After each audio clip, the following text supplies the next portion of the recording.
Let's see, the book really came out of me writing columns for Seattle Weekly and then getting a job writing columns for the Playboy. And suddenly I was in Velvet Revolver playing gigs, and I'm writing 2 columns a week. And going from not being a writer at all to having 2 deadlines a week, I discovered that I had a voice writing that I otherwise didn't have speaking. I could articulate my stuff, my thoughts, and much better in the written word than I ever could. And I could, talking, I could start taking the piss out of myself a lot easier writing. And I started to see the humor in my life. And I'm a fan of humor, and I've never, we all take ourselves too seriously at times. We all really do. But I think writing, you can just kind of detach yourself from you or from situations you're writing about and just write about them. And I started writing these little side stories that weren't perhaps right for the Seattle Weekly or for ESPN or Playboy. And they were personal stories, and they were stories about how much I love music, and stories about how much I hated being a drug addict and a drunk, and how bad it got, and how insane my head got. And writing these stories about insanity, from my own view of it, and about skipped days, and skipped days blending in a week was, I thought that day was a day, but it was actually a week. And getting to that point in life, and getting to another point where I wanted it to end, you know, and also writing about how beautiful it was surviving and having children, and then being in discovering music again sober, and playing, and really starting to play, and figuring out what I had played and invented, and within my own, we all invent our own thing. And so I guess it's an arc, you know, the book is an arc of playing in punk rock bands, and the world was mine to have, you know. We all think that when we're 17 years old, and it really was, you know, and it really is, and it still can be that way at 47. So that's what the book's about. What it was like being in Guns N' Roses. That's a huge story. To simplify it, it was the best thing ever. I mean, we just, you know, for any, whether it's Guns N' Roses or U2 or any band that you like, that you discover how to write songs together. You believe in the same vision, you have a shared vision, and you matriculate that vision, and people start to come in and believe in your thing, and you make a record you want to make, and you tour and you work hard, and suddenly, you know, a lot of people are into it. And it was an amazing run. It was a volatile band at times, a lot of times, and we went off into our own little camps eventually, kind of all those typical things you hear, and we were like that. We fell into all the sort of trappings of that, and like people coming in driving wedges and all that. But at the end of the day, I look back, and especially writing about it, I just appreciate all the guys in that band and what we did for each other as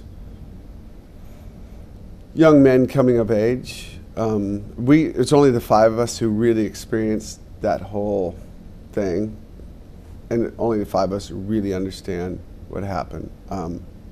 I certainly, in the book, didn't take people and throw them under the bus. This is my story. There's a trust that you have with your guys in your band, like a marriage or whatever. But we accomplished a lot. We wrote a lot of songs, recorded a lot of songs, and it was great. I'm glad that was part of my life. You know, we were writing like harder songs, and there was this 3-chord song that Axl really had this great melody for it, and he was really into it, and Slash wasn't so into it. I wasn't so into it. Izzy wasn't so into it, but Axl had the vision for the song, And I'm like, crap, you know, it's D, C, and G. What do you do with that? So Slash was playing this guitar line as kind of a piss take on the thing, that guitar line that you hear now. And then I did like a bass line. This is like down in the basement of this house that we had. And we thought that that would destroy the song, like it'll go away.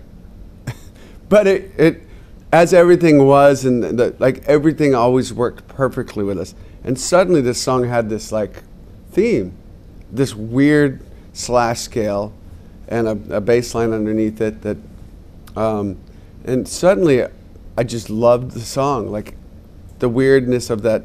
If you really listen to the beginning of that song, it's bizarre. You know, we all know the song now, of course, like, well, no, that's the intro. But if you think of it originating with just a D and a C and a G, how the hell would you get that intro? And that theme, he plays the theme throughout the whole song. Slash and I always do these things when we play together, and I love our chemistry because we have a thing. And it started, he taught me a lot about playing just because he would have these riffs that were too tough for me to play as a beginning bass player. So I would just work on these riffs, and it made me a better bass player. It was basically like doing scales, and I didn't know any scales. It was Slash riffs. Those were my scales. And it gave me dexterity, and so he and I, if you hear in like early days, him and I will go into a riff together, the same riff. I'll play the bass line with him, and then we'll break off, and I'll go someplace else, sometimes like a third or fifth of what he's doing. I'll break off into a third or a fifth of what he's doing at some point in the riff. And it gives it some depth, and it's our sort of sound when he and I are playing together. So there's intros and little parts of songs. I think it's in the middle of, not Fall to Pieces, but You Got No Right, that we break off on another one of those things. You know, My Michelle, all of those sort of songs where you hear those bass things are just a product with Slash and my chemistry.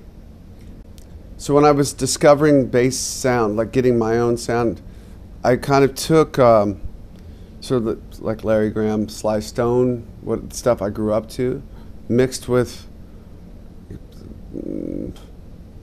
Paul Simonon sound from London Calling, a little bit. I don't know if you guys remember a band called Magazine. He had the chorus on his bass. That's how I got the chorus on my bass. Early Prince records, a mixture of all this, Cameo and Killing Joke. All that stuff, that's what's going on in my head. I want a mixture of all those sounds. That's what I know bass to be.